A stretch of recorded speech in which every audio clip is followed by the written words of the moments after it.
Seorang pria menemukan sehelai kulit ular di hutan. Seketika cahaya emas menyelimuti tangannya. Sejak itu, dia memiliki kekuatan super. Dengan mudahnya ia bisa menggali emas. Saat air mata jatuh, bunga mekar. Binatang buas menjadi jinak di tangannya. Namun itu tidak membuat hidupnya menjadi lebih baik, karena mereka tinggal di tanah tandus.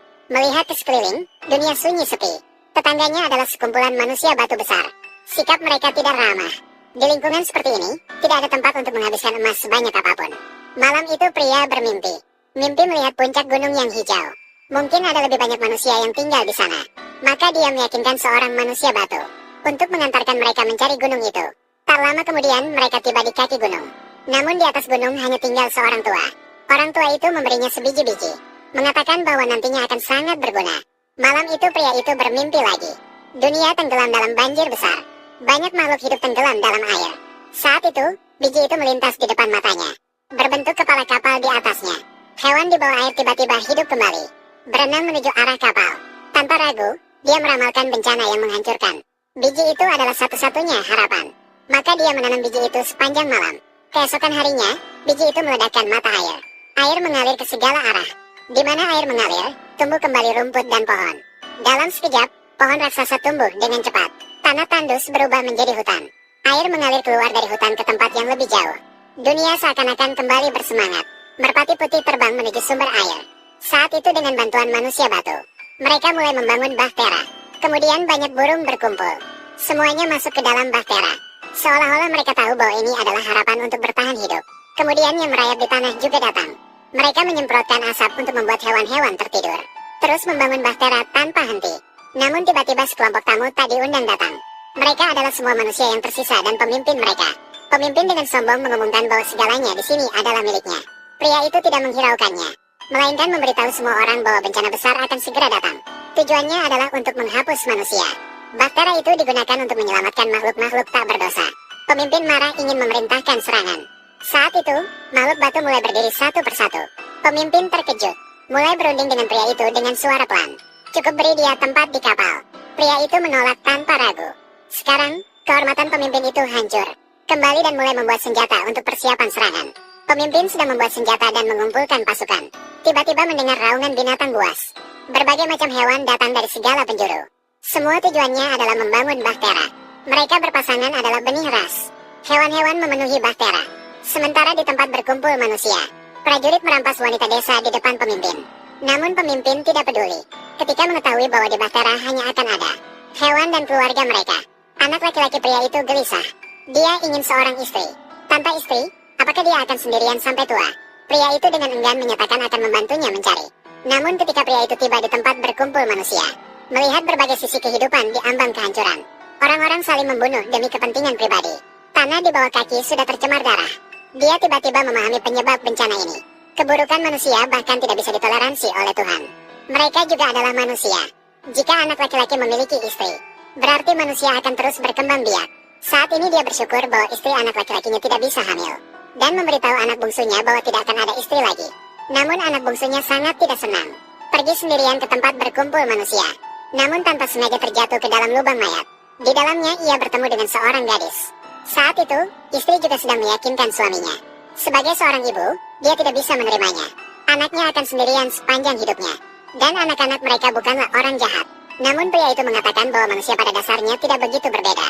Seperti contohnya, istri dapat melakukan apapun untuk anak-anak. Bahkan jika itu berarti melukai suaminya sendiri. Istri tidak bisa meyakinkan suaminya. Maka pergi ke gunung untuk mencari bantuan dari orang tua. Orang tua berkata, aku bisa membantumu. Namun hasilnya harus ditanggung oleh suamimu. Bisakah kamu menerimanya? Tanpa ragu, istri setuju. Sepertinya pria itu benar. Setiap orang memiliki motif tersendiri. Motif tersebut seringkali membawa dampak buruk pada orang lain. Orang tua menemui istri anak tertua dan mengelus perutnya. Masalah ketidaksuburannya telah teratasi. Saat itu hujan mulai turun dari langit.